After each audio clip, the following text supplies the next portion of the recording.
This morning, I was perusing Twitter, a very dumb thing to do, but regardless, I saw this tweet from Jesse Hawken. Not cinematography. Visual effects. Computer-generated imagery. Now, aside from being an elitist dipshit thing to say, this is the type of gatekeeping that's the reason that mainstream and Marvel audiences don't want to watch more complex films. Like, if you're a film bro and you're worried that mainstream audiences don't want to watch your 2-hour black and white movie about the Serbian government shown through the eyes of a pigeon, maybe it's because you keep yelling at them and telling them their taste is bad. Also, this is just a really bad take, so let's talk about that. Hi, I'm Emerald, and this is The Spotlight. Now, I love dunking on Marvel stans as much as the next guy. I mean, you know, who doesn't? So I was glad to find the comment section of the original tweet to be full of people posting this overused but nevertheless very good green screen meme. I am of the opinion that Marvel movies are kinda stupid and overplayed at this point. I like some, but I can agree that the cinematography in MCU movies tends to be over-commercialized. We actually spend a huge portion of our recent Batman review singing the praises of Fraser and Reeves' cinematographic style, especially juxtaposed against the aggressively blue-screen style of the MCU. And yes, an MCU director will just hold on a wide shot of some digitally rendered landscapes and Marvel shills will lose their shit. But discrediting the work of CG artists, directors, and DPs of digitally rendered movies is stupid, non-constructive, and wrong. Which, fun fact, is also the holy trinity of white Americans. That's your Spotlight lesson of the day. You're welcome. Now, I semi-understand the point being made here. The textbook definition of cinematography, and I'm going off Ed Sikov's film studies textbook here, is that it's the art of photography in motion pictures. But that definition does include shot composition, blocking, mise-en-scène, etc. But most importantly, the camera is not absent from these digital shots. Now, sometimes Marvel fans will scream over these oversaturated wide shots of digital landscapes, which are sometimes literally just VFX. Basically, they're just default Windows backgrounds. But by virtue of being a film, we are presented with the point of view of a camera. Whether the camera is real or not, the implication in every shot of a movie is that it is shot with a camera, and therefore requires cinematography. So when Taika Waititi is designing a shot with Thor on a mountain, silhouetted by a sunset, he is still blocking the shot and designing the, dare I say it, cinematography. So let's start with some basic common sense that tears this argument into tiny little shreds. Firstly, digitally rendered movies have directors, they have DPs, and these guys work in tandem with animators of VFX artists to create a shot. I'm sure Jesse Hawken isn't stupid, I'm sure he understands that. What's that? Oh, never mind, he is stupid, okay, cool.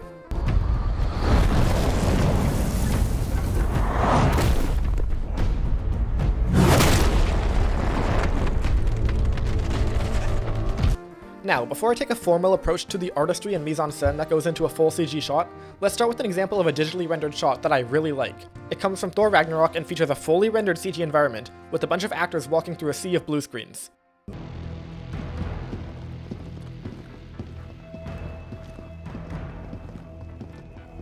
I'm upset! The camera is looking into a CGI-rendered mirrored floor and then flips through the floor to follow Loki and Valkyrie approaching the Grandmaster.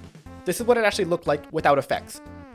It may be a different take since there's more guards, or those guards might just be CGI and added in post. But you'll notice, the floor is not reflective. The actors are surrounded by blue screens, but it's still a really cool shot with good composition, blocking, and, I know this is gonna be pretty scary, cinematography.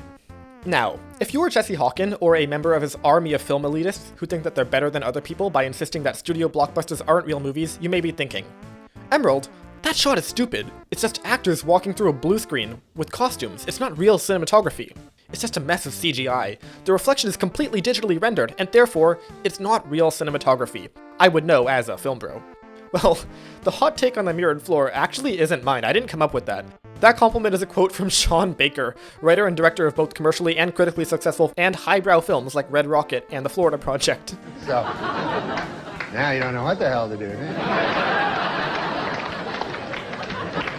I'm honestly surprised that film bros are still having this stupid-ass take. Let's look at some nominees for Best Cinematography this year. Nightmare Alley? Ugh, love the lighting. Power of the Dog? No surprise, Campion's a beast. West Side Story? I mean, that shot of the puddle is good enough to win the award by itself. Tragedy of Macbeth? Well, that movie has nothing going for it, if not the cinematography, so that makes sense. Wait, what's that? Oh shit, it's...